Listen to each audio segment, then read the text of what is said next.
నేడు హైకమాండ్ పెద్దలను కలవనున్న సీఎం రేవంత్. కొత్త టీపీసీసీ చీఫ్ కేబినెట్ విస్తరణపై మంతనాలు.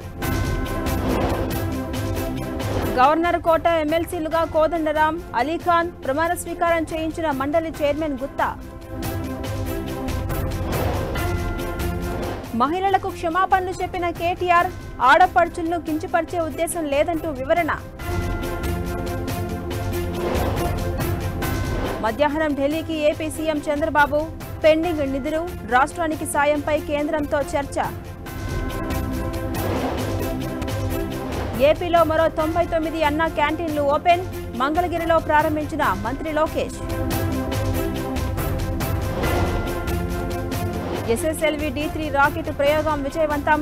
21 కొత్త టెక్నాలజీలను పరీక్షించిన ఇస్రో.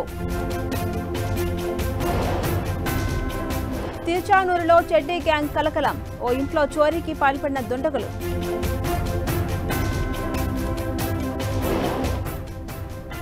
తెలుగు రాష్ట్రాల్లో వైభవంగా వరలక్ష్మి వ్రతం.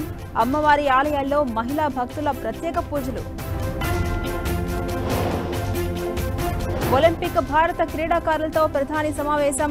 వినేష్ ఫోగట్ను వీరపుత్రిక అని కొనియాడిన మోదీ. నేడు 4 రాష్ట్రాల అసెంబ్లీ ఎన్నికల షెడ్యూల్. మధ్యాహ్నం 3 గంటలకు ప్రకటించనున్న సీఈసీ.